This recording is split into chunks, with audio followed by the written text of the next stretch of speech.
नमस्कार, आप देख रहे हैं भारत एक आवाज़। आजमगढ़ जनपद के पूर्व प्रधान की हत्या मामले का खुलासा करते हुए अरौला पुलिस ने 3 आरोपियों को गिरफ्तार कर लिया। आरोपियों ने 50,000 की सुपारी लेकर यह हत्या की थी।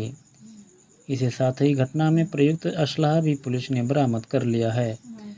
अरौला थाने की पुलिस और स्वाट टीम की संयुक्त कार्रवाई में तीनों की गिरफ्तारी हुई। हत्याकांड का खुलासा करते हुए एसपी ग्रामीण चिराग जैन ने बताया कि हत्या के लिए ग्राम सहायिका की नौकरी और 50,000 रुपये का ऑफर दिया गया था। पूर्व प्रधान की हत्या का आरोपी उसका नज़दीकी निकला, जो पूर्व प्रधान का काम देखता और उसके साथ सोता था।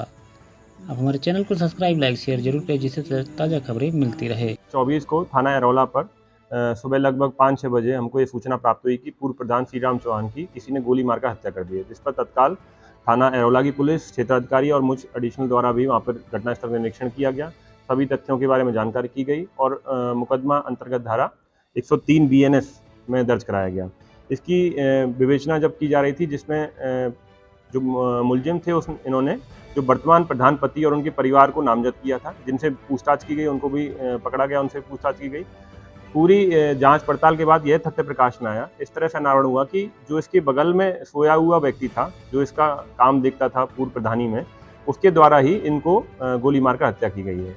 जब इससे कड़ाई से पूछताछ की गई और उससे मारने का कारण पूछा गया, तो उसने बताया कि जो वर्तमान प्रधान पति हैं रामसेवक चौहान, उनके बेटे सुरेंद्र चौहान, उन्होंने मुझे यह काम सौंपा था, क्योंकि मेरे बड़े भाई की पत्नी, उनकी नौकरी पंचायत सहायक के रूप में लगवानी थी, जिसमें प्रधान द्वारा यह आश्वासन दिया गया कि तुम मेरा ये काम करा दो तो मैं उनकी नौकरी लगवा दूंगा। उसने ये भी बताया कि मुझे 50,000 रुपये और एक्स्ट्रा देने को भी बताया कि अगर तुम ये काम कर दोगे तो मैं नौकरी भी तुम्हारी बहू की लगवा दूंगा और तुमको 50,000 रुपये एक्स्ट्रा भी दूंगा। इस लालच में उसने ये घटना को कारित किया है। जो असला दिया गया है मारने के लिए, वो भी सुरेंद्र चौहान द्वारा ही इसको लाकर दिया गया है।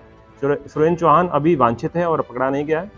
जो शुभम चौहान और रामसेवक चौहान है, उनके साथ भी इसने मिलकर यह योजना बनाई थी। जब इनकी योजना की बात हो रही थी, तो रामसेवक चौहान और शुभम चौहान भी मौके पर मौजूद थे और रात में 12 बजे ये घटना की गई है। क्योंकि जब उससे पूछा गया कि रात में 12 बजे मारने का कारण था, तो उन्होंने बताया कि इससे गाँव वालों को लगे किसी बर्थडे पार्टी में पटाखा छूटा है, इस से लोग ज़्यादा एकत्रित ना हो और ज़्यादा भनक ना लगे, इसलिए उन्होंने 12 बजे रात को घटना की। इन दोनों के बीच कनेक्शन क्या था? क्यों मरवाना चाहता था? देखिए, जो प्रधान की हत्या हुई है, पूर्व प्रधान, उसका ये जो सतीराम चौहान है, जो विकलांग भी है, उससे घनिष्ठ संबंध था। वो जब प्रधानी इसके पास थी पिछली बार, तो इसका पूरा काम वही देखता था और पूरी तरह से इसका परिचित था और लगभग 4 महीने से उसके साथ ही उसके घर पे रात में सोता था।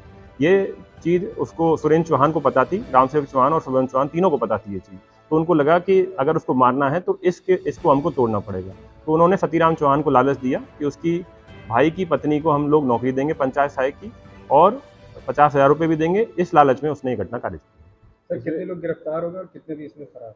इसमें अभी तक कुल 3 गिरफ्तारियां हो चुकी हैं, शुभम चौहान, रामसेवक चौहान और सतीराम चौहान की, और एक व्यक्ति सुरेंद्र चौहान इसमें वांछित है, जिसकी भी गिरफ्तारी जल्द सुनिश्चित की जाएगी। सुरेंद्र चौहान हत्या क्यों करा था?